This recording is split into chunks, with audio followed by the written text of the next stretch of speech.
अच्छा है यार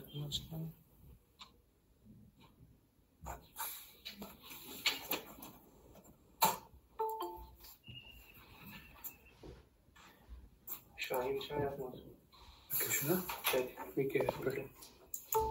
अच्छा ठीक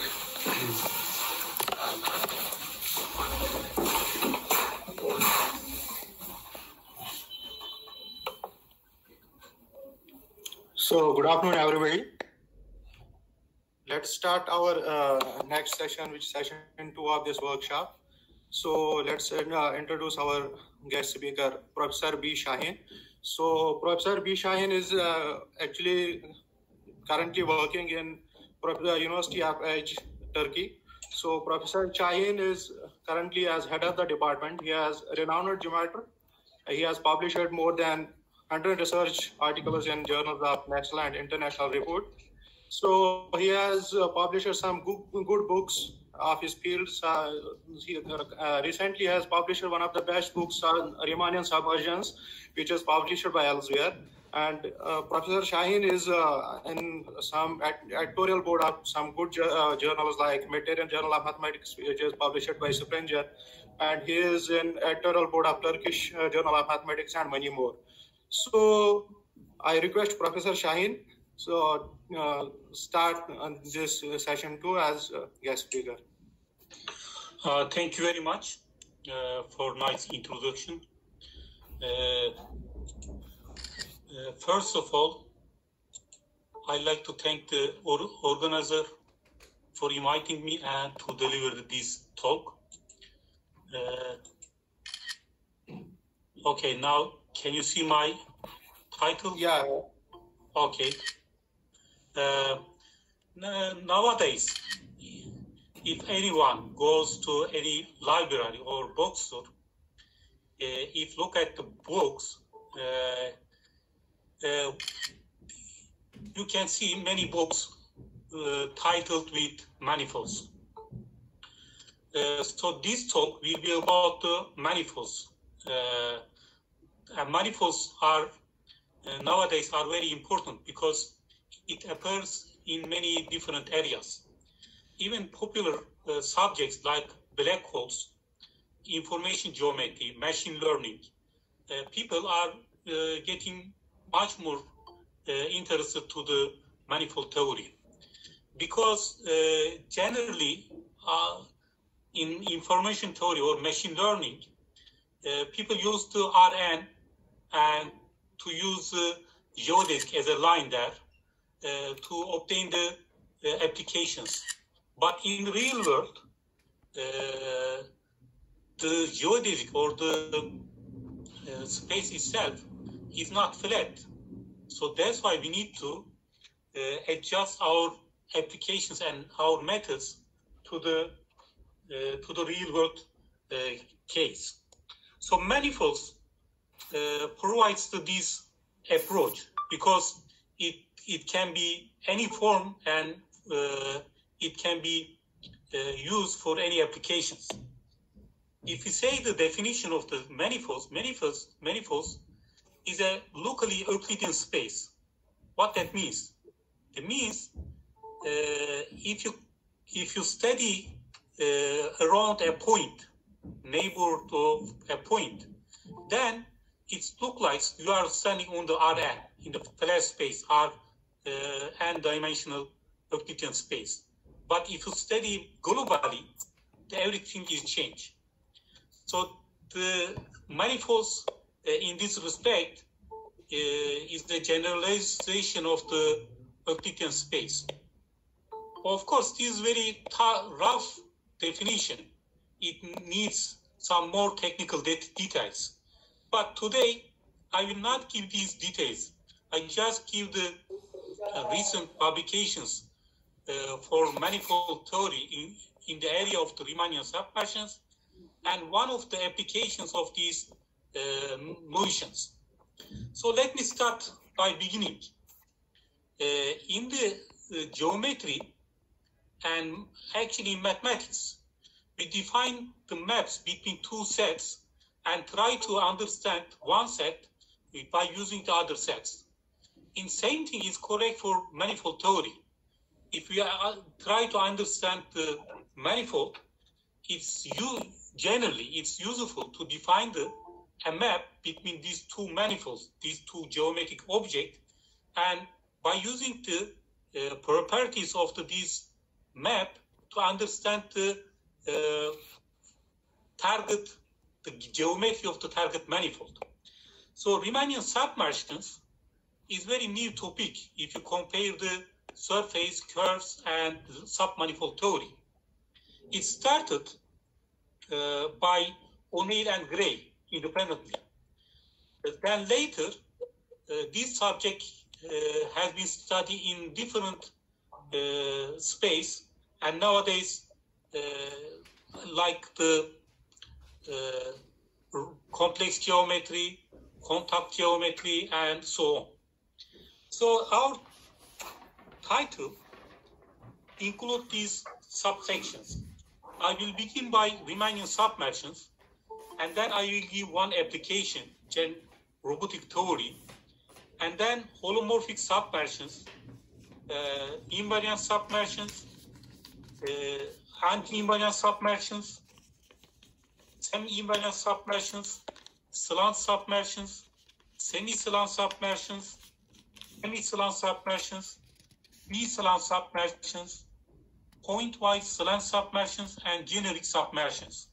All these classes will be in the Hermitian geometry, complex geometry. So I will restrict myself to this spatial area.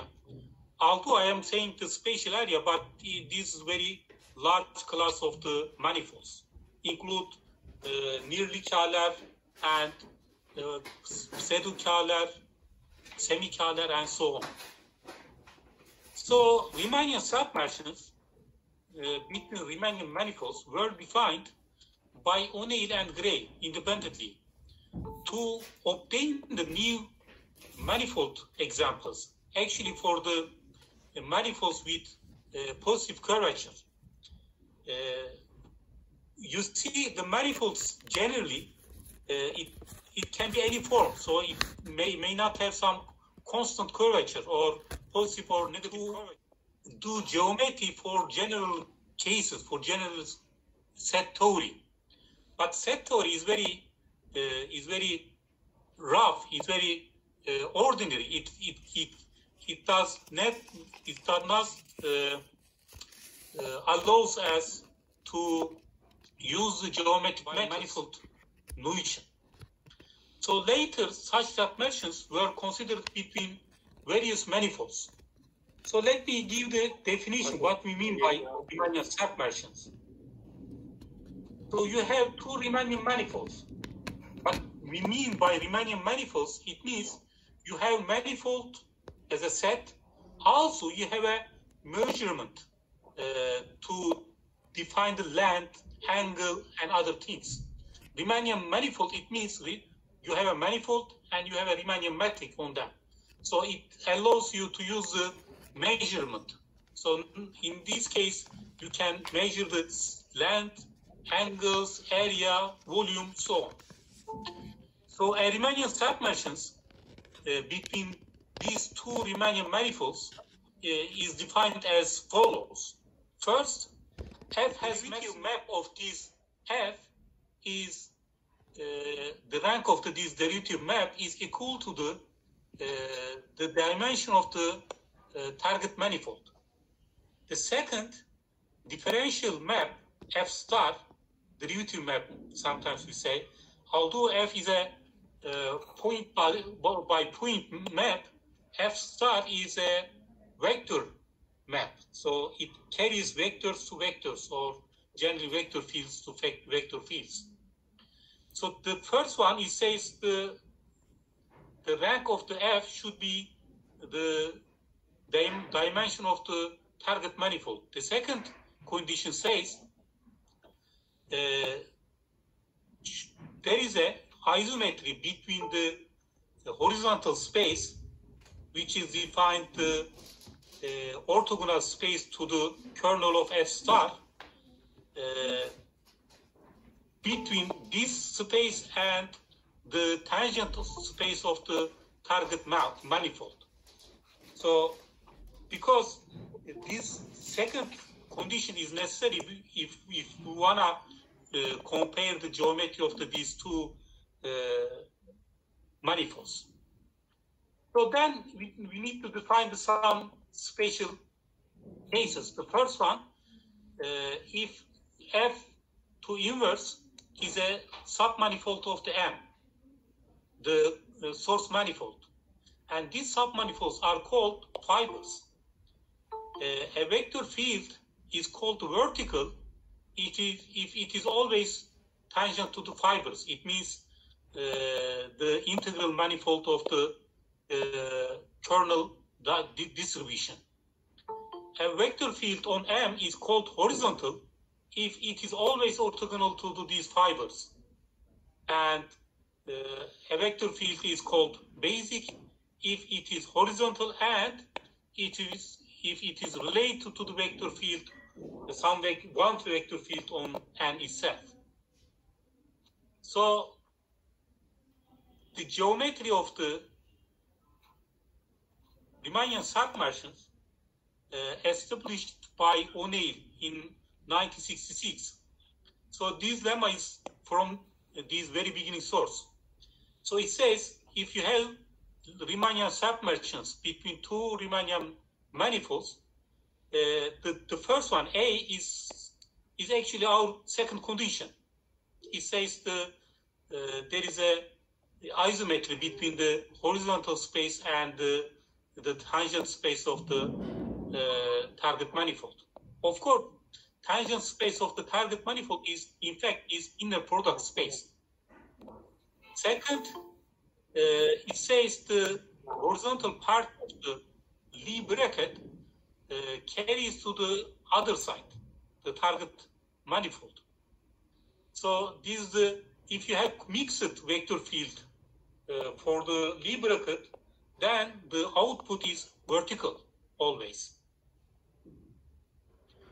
The geometry of the Riemannian submersions is characterized by O'Neill tensors. These are like the submanifold theory. We use the shape operator and second fundamental form there. Here we have these two tools. One is A and the second is T. The T is actually like a second fundamental form of the fiber.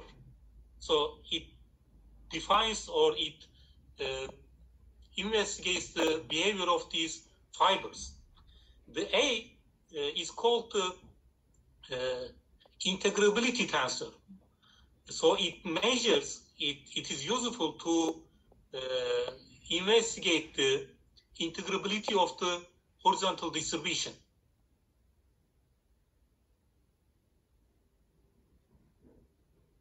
Okay, so here is some relations between these two tensor fields.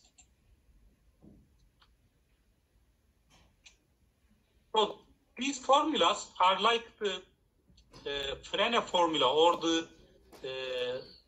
covariant derivative for the submanifold theory. So these are our main tools to investigate the geometry of the Riemannian submersions. If you roughly, this says it measures the changing in the vector fields. Okay, now, as I said in the beginning, the Riemannian submersions were defined to obtain the positive manifolds with positive sectional curvature. So it will be meaningful to investigate between the relations of the sectional curvatures between these two manifolds. This theorem tells us this. So Rn is the curvature tensor field of the target manifold. Rm is the curvature tensor field of the source manifold. So they have this relation between them. If we use the sectional curvature, you see, you have, if you know the curvature of the one manifold, you can obtain the the target manifold or the source manifold by using this relation. So it allows us to obtain the new manifolds with some certain sectional curvatures. Now I will give very general information about the maps between arbitrary manifolds. The first one is the pullback connection, is defined in this form. So this, like the T, we define the second fundamental form of any arbitrary map between two manifolds in this equation given by 9. So it says for Riemann submersions, you see, you have this case. So you have very special form. A smooth manifold, the smooth map is called the harmonic if the trace of this second fundamental form is 0. This notion is generalization of the minimal immersions. Okay, now I will mention about the application of the Riemannian submersions. Actually, there are many applications of these notions. One is given by in mathematical physics. The Kaluza-Klein theory can be formulated in terms of these Riemannian submersions. But in this talk, I want to emphasize on the one specific applications. The applications of the Riemannian submersions in robotic theory. So let me briefly mention about the basic notions used in mathematical robotic theory. So we mean by particle is an object with mass and mass concentrated at a point.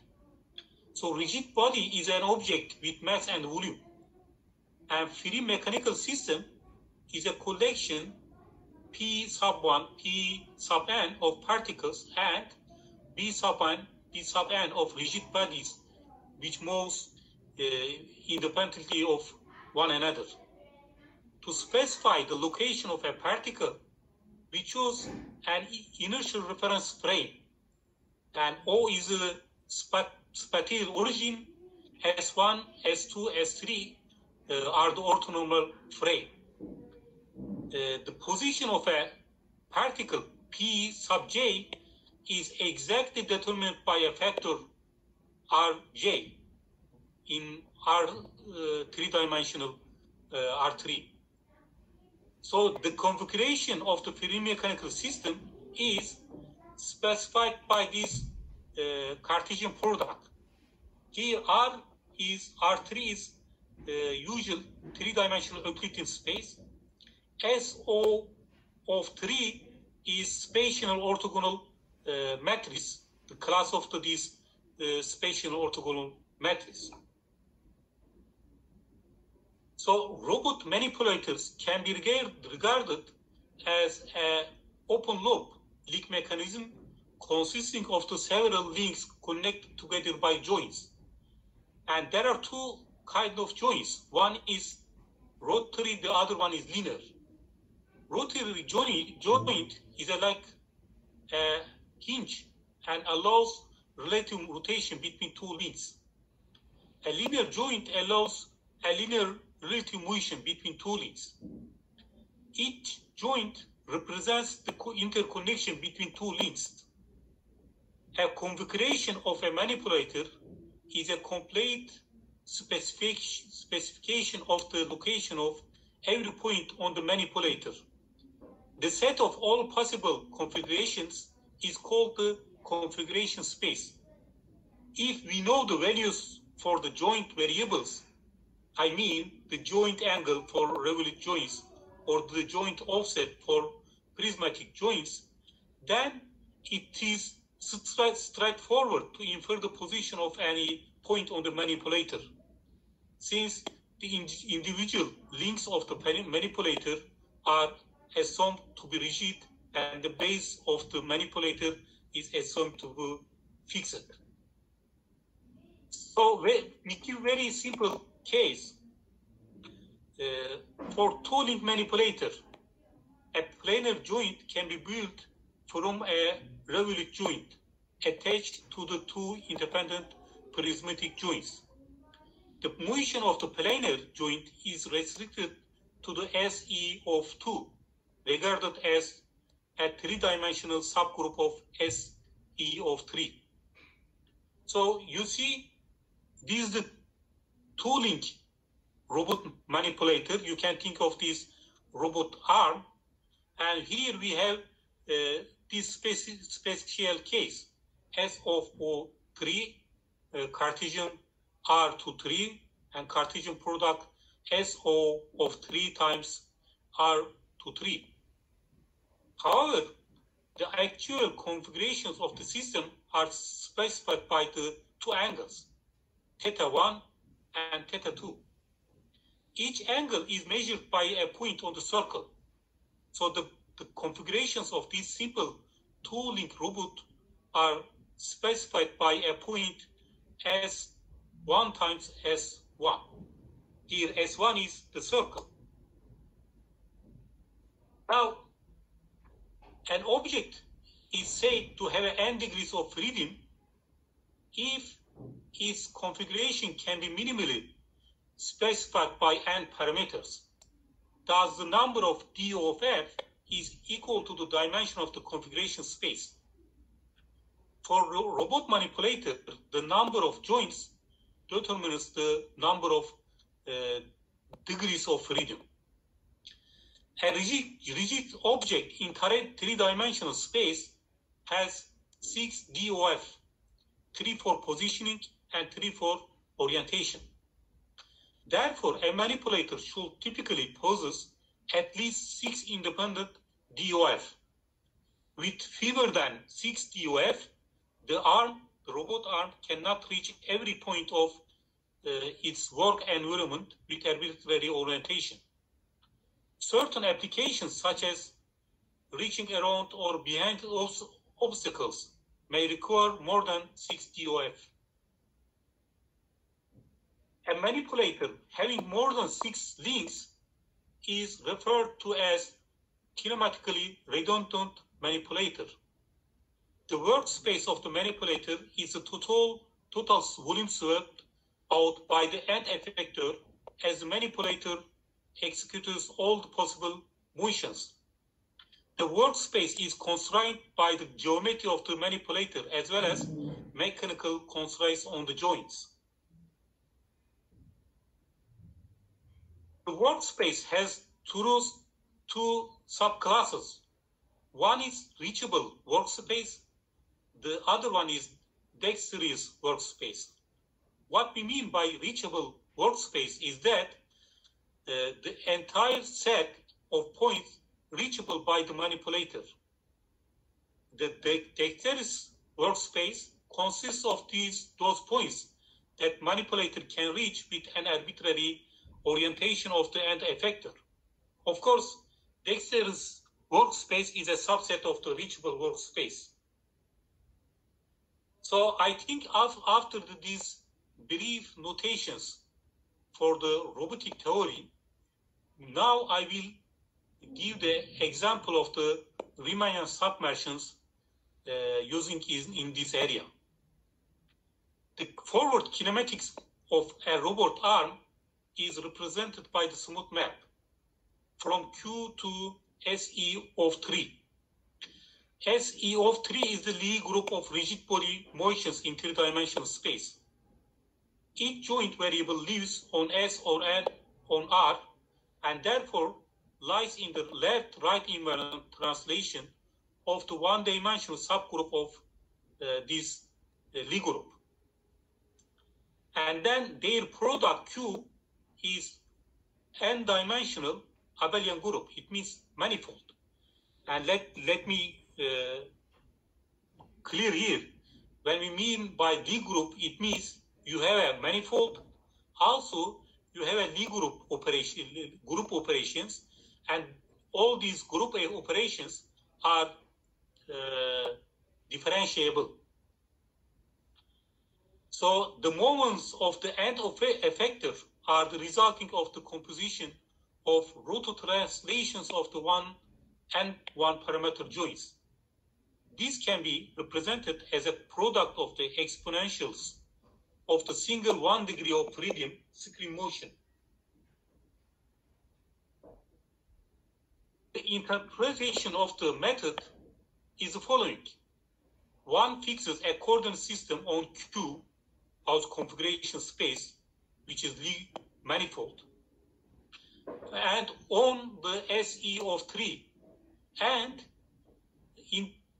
identifies them through this map rho. Now, if we differentiate this equation 11, then we have this one.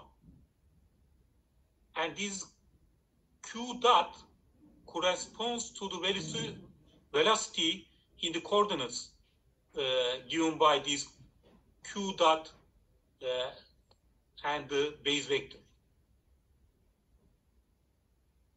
Using natural parallelism of abelian group, and by the way, abelian group, we mean the bracket is 0 for everyone. So using this natural parallelism of an abelian group, instead of the tangent bundle, one can consider the map between tangent space rho star. As I said before, we mean the rank of this rho, any map, by the rank of this derivative map rho star. So this one is called differential forward kinematics. So it goes from the tangent space of the configuration space Q to SE of 3. So here J to B is the Jacobian of the product of the exponentials. In joint space Q, it is possible to construct a positive definite and symmetric metric. It means we are trying to put the Riemannian metric on this Q, because we need to measure the length and measure the angle between these joints. So by equation 14, we can define this M of Q. And here, Mi is the quadratic form representing the generalized inertia tensor of the I joint, and Ji of Q is the R to 6 velocity of the J joint. So as a result, Q is a Riemannian manifold now. Every Riemannian manifold has a spatial connection to measure the changing in some vector fields related to each other. So this one is called Levi-Civita connection, or sometimes they call the Riemannian connections. So the Levi-Civita connection determined by M, here is one, is flat. So for the flat manifold, it is possible to construct an isometry such that by using these calculations given in 16. Here, N of Q is the Jacobian of the isometry. So MQ can be written as NQ2 transpose NQ, N of Q. Thus, the metric of Q can be reduced to the identity. It is very simple, like the metric of the Euclidean space. So now we assume the two conditions. The first one, assume that the rank of this row is 6. So because the dimension of the SE of 3 is 6, this assumption implies that we have a 6 degree of freedom. So in SE of 3, we know there is no invariant Riemannian metric, which implies there is no natural way of transporting vector fields between points of this space. So therefore, there is no natural concept of the distance on SE of 3. Okay, to tackle this obstruction, there are two methods. One is add invariant pseudo-Riemannian structure. The second, double geodesic. The double geodesic, by the way, when we mean the geodesic, you can think of these the lines in three-dimensional Euclidean space. Actually, it's different, but they behave the same role as the line behavior in three-dimensional Euclidean space. So the double geodesic method is based on discarding the group structure of SE of 3 and consider separately the B invariant metric of the SO of 3, spatial orthogonal matrix, and the Euclidean metric of R3. So the corresponding quadratic form is very simple, given by 18. So we generally, this is the general case. The mathematical theory is more complicated, but when we try to obtain the applications, we need more specified notions. So this is the general method for the modeling, right?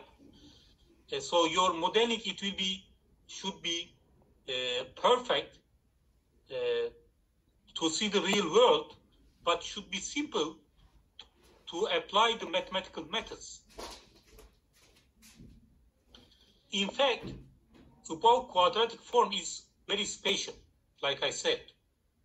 So one can choose very general form, but as I said, for our aim, it will be enough to choose this one.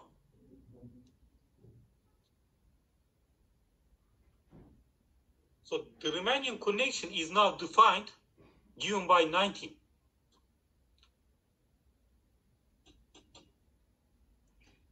So here A sub I is the elements of an orthonormal basis of left invariant vector fields.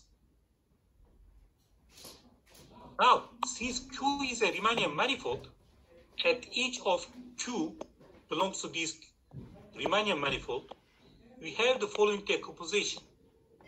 The TQQ, capital Q, consists of H of Q, direct summation V of V sub Q.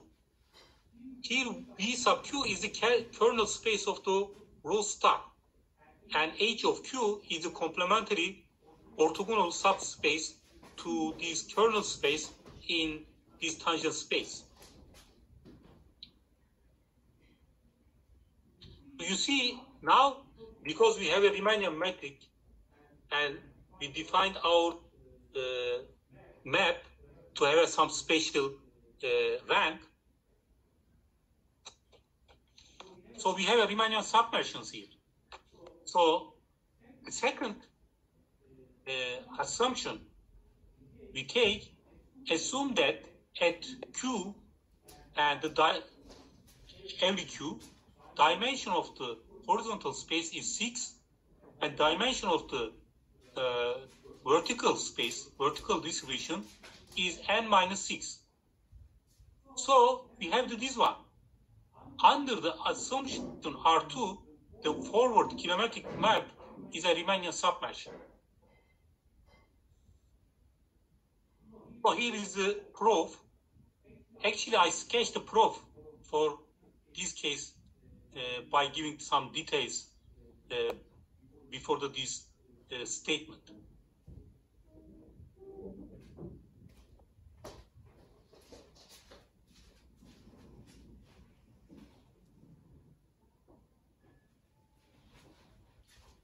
Of course, we just show you here this map is a Riemannian submersions, but there are many things to be explored. So there are many problems we can solve for this robotic theory. So it means Riemannian submersions may have more applications in this area.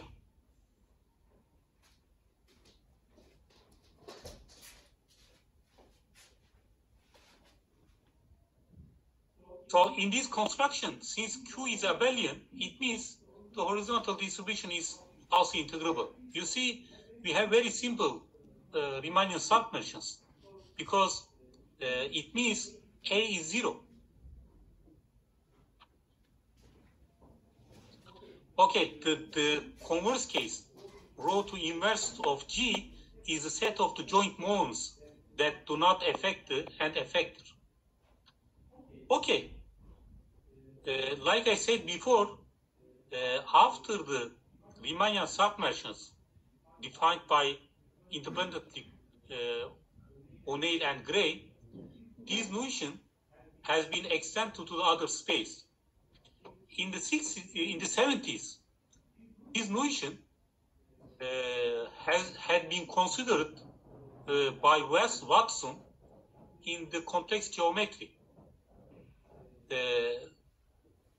Before we give the definition of the holomorphic submersions, the notion defined by Watson, let me give brief information about the complex manifold. So in this case, we have, again, M bar is a Riemann manifold, actually Riemannian manifold. And this, we have also linear endomorphism, which satisfies the equation 22. J square is negative identity, and also J preserves the G. And almost Hermitian manifold is called the Kähler manifold if J is parallel, given by equation 23. Now, a smooth map between almost complex manifold. So it means by the almost complex manifold, we mean we have a real manifold and we have linear endomorphism satisfying this condition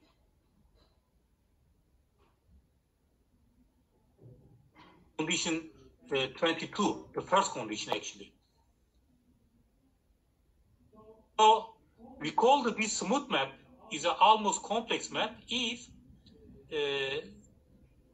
this changing is possible for this map and complex structure itself. Here J and J bar are the complex structures of M and N.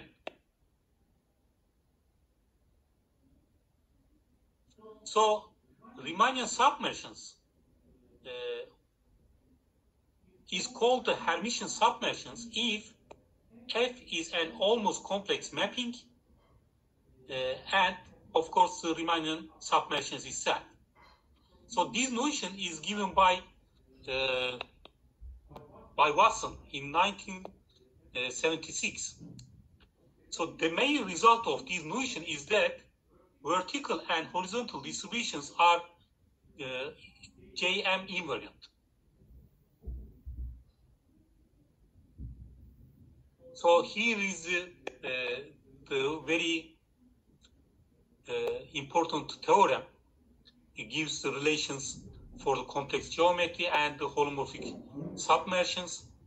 And if you have two almost Hermitian manifold and there is a holomorphic submersion between them, then the following assertions are correct. If the total space is almost semi-Kähler, then base manifold is also semi-Kähler. If and only if each fiber is minimal. A quasi-Kähler submersions, it means your source manifold is quasi-Kähler manifold, is curvature decreasing. And almost semi-Kähler submersions is Betti number decreasing.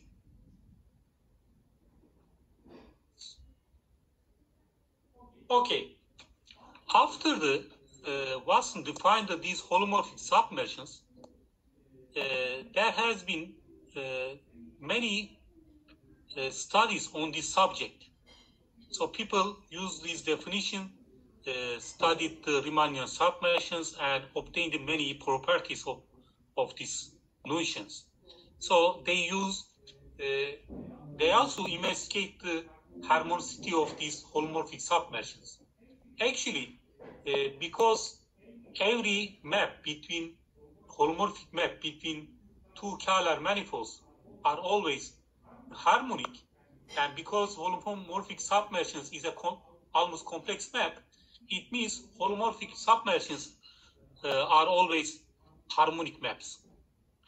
But they, the notions also considered in different settings, in contact geometry, product manifolds, in quaternion geometry, and you can see all these informations in the book of the Falcitelli, Janusz, and the others. So these all notions given there. In 2010, I started to study Riemannian submersions in the different viewpoint.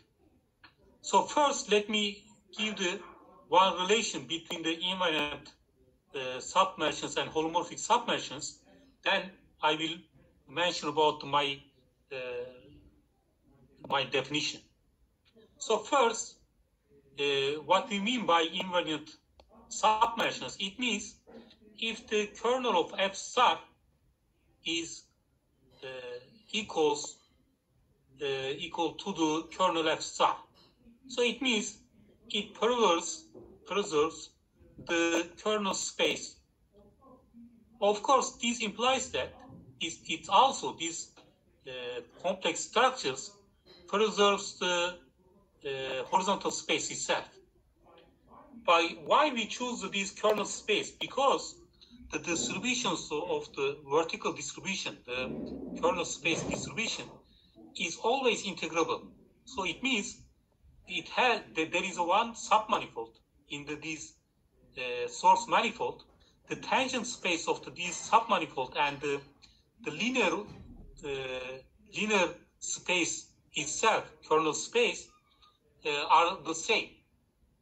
So it will be meaningful to study the kernel space, because in this case you can use the submanifold theory.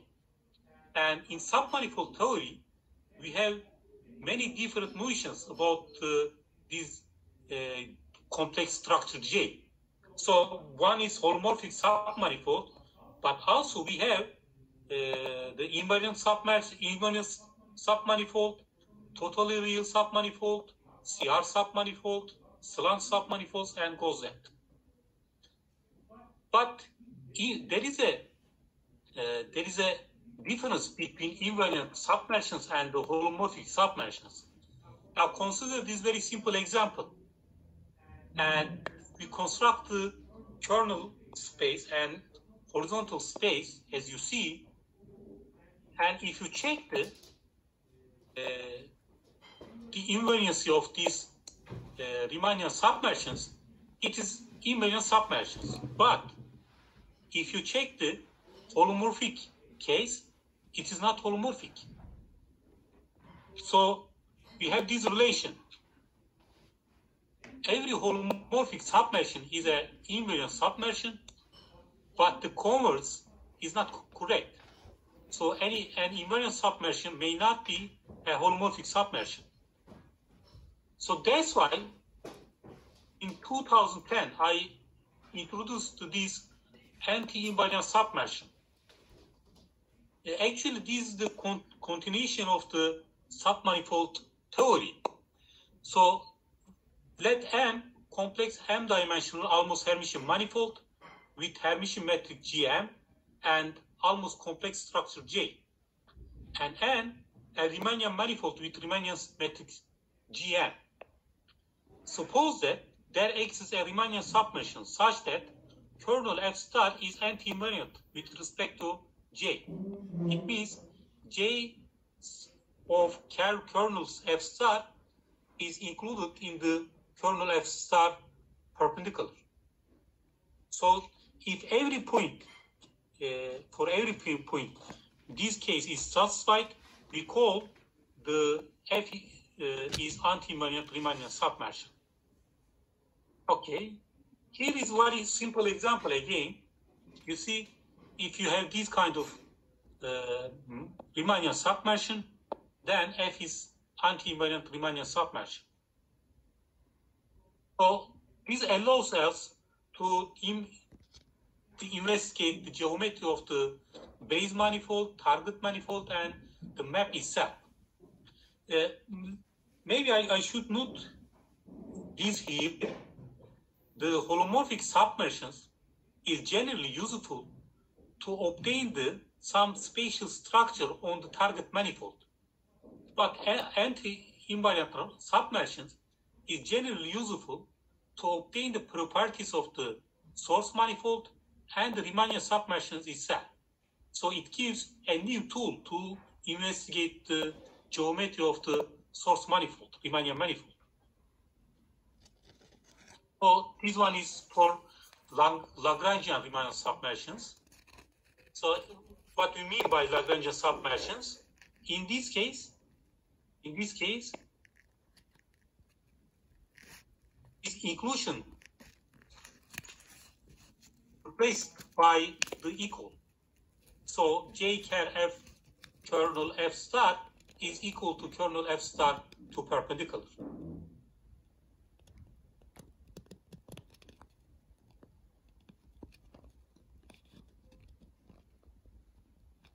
Okay. So here is the basic tools, and we also give the total geodesicity of this map by using T and A. So how also we can give the harmonicity of this map, and if in the case of the Lagrangian Riemannian submersions, the F is harmonic if and only if trace of J T sub V is 0 for any V. So you can obtain the decomposition theorem. I mean, you can use this notion to decide the source manifold as a product manifold, locality with product manifold, and so on. So after this notion, anti-invariant submersion, it is usual, it's natural to consider the generalization. So generalization of the anti-invariant submanifold is the CR submanifold. Here we define the semi-invariant submersions. So in this case, your kernel space has two distributions, D1 and D2. And in this case, D1 is invariant, D2 is anti-invariant. As you see, if D1 is 0, you have anti-invariant distribution, anti-invariant submersion. If D2 is 0, you have the invariant submersion. So this is the generalization of the anti-invariant submersion and the invariant submersion.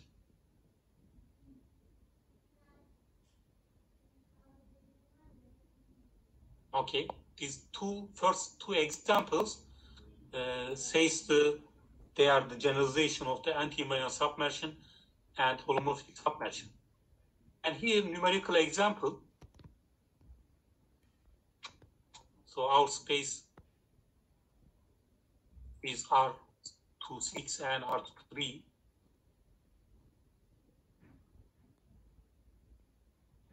When we investigate the geometry of the distributions, here, like the CR submanifold, D sub 2 is always integrable. It means the manifold is folated by this distribution.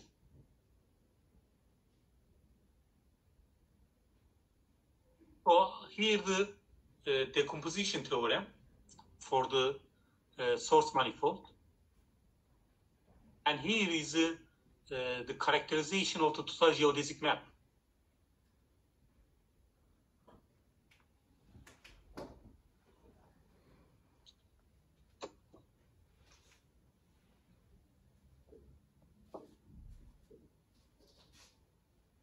Okay. And here is the decomposition theorem for the source manifold. in the case of the product Riemannian manifold. So after these notions, semi-invariant submersions, okay, let me pass here because after these two Riemannian submersions, anti-invariant Riemannian submersions and semi-invariant Riemannian submersions, as a generalization, another generalization of the anti-invariant submersions and holomorphic submersions, actually the invariant submersions, we introduce the slant submersions. In this case, the situation is this. Let F be a Riemannian submersion from an almost Hermitian manifold onto a Riemannian manifold if for any non-zero vector field X belongs to the kernel distribution, the angle between Jx and the kernel space itself is constant. So we say the slant distribution in this case. You see, every Hermitian submersion, every holomorphic submersion is a slant submersion with angle 0. And every anti-invariant Riemannian submersions from an almost Hermitian manifold to Riemannian manifold is a slant submersion with theta is 90 degrees. Again, here's some numerical example for this case. So there are plenty of the examples of the slant submersions. By using these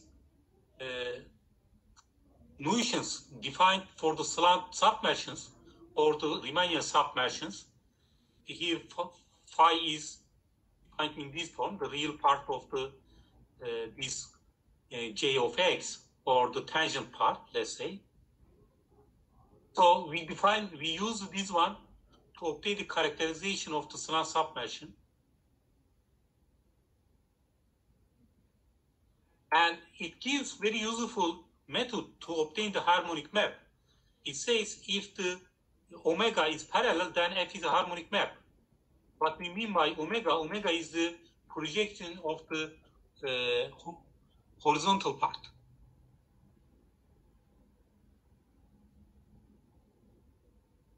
And then we use this notion to obtain the new total geodesic maps, and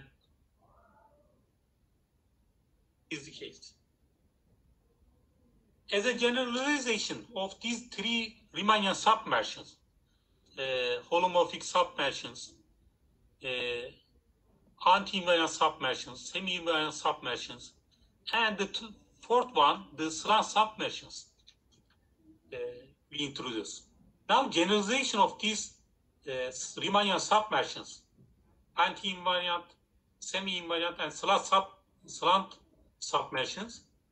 The others introduce new Riemannian submersions. The one is semi-slant submersions. This notion has been introduced by Park and Prasad. And here, in this case, kernel F star has two distributions. One is invariant, the other one is slant distribution. And this generalization of the semi-invariant submersions and the anti-invariant submersions. So, hemi-slant submersions, this one introduced by me, Taştan and Yanan in 2017. And in this case, you have again kernel space has two distributions. One is slant distribution with respect to J. The other one is the perpendicular distribution is anti-invariant with respect to J, complex structure J. And you see, if you label these, the dimension of this distribution by M1, M2, then you have this case. If M2, it means the dimension of the slant distribution is 0, then M is an anti-invariant submersion. So here is an example, numerical example. Also, So these slant submersions, this one is just defined new. So in this case, you have two slant distributions.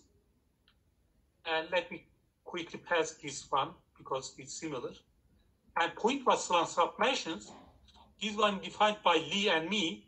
And in this case, as you remember, we say the slant Riemannian submersions if the J of X is belong to kernel space, the angle between J of X and the kernels F star is independent from the vector field and the point. So here we release the one condition. If the angle is independent from the vector field, but if it is dependent on the point, in this case we call the point-wise slant submersions. So these include all the submersions given before. So generic submersions, in this case, we use eigenvalues of these the kernel parts of these projections, and we define the TPM, the source manifold, the tangent space of the source manifold, is decomposed several distributions. And in this case, of course, it includes all the previous definitions and the Riemannian submersions. So I will not give the details, but let me give one example. It shows that this is really case. They give the example for the three-dimensional case for this distribution. Okay, this is my references. The topic is very new, the recent publications.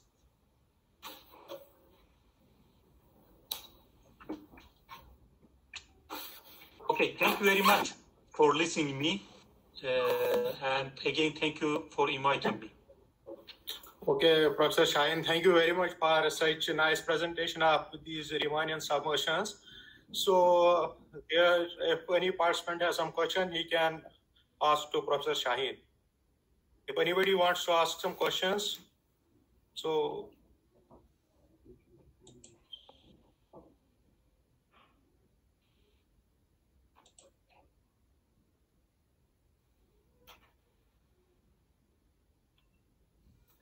So no questions. So thank you once again. Thank you very much, Professor Shahin, for such a nice presentation of this Riemannian submersions, a very new topic in the Riemannian geometry. So thank you very much. See you again. Thank you very much, and I wish good health for everyone in these difficult pandemic times. Thank you very much again. Thank you very much, Professor.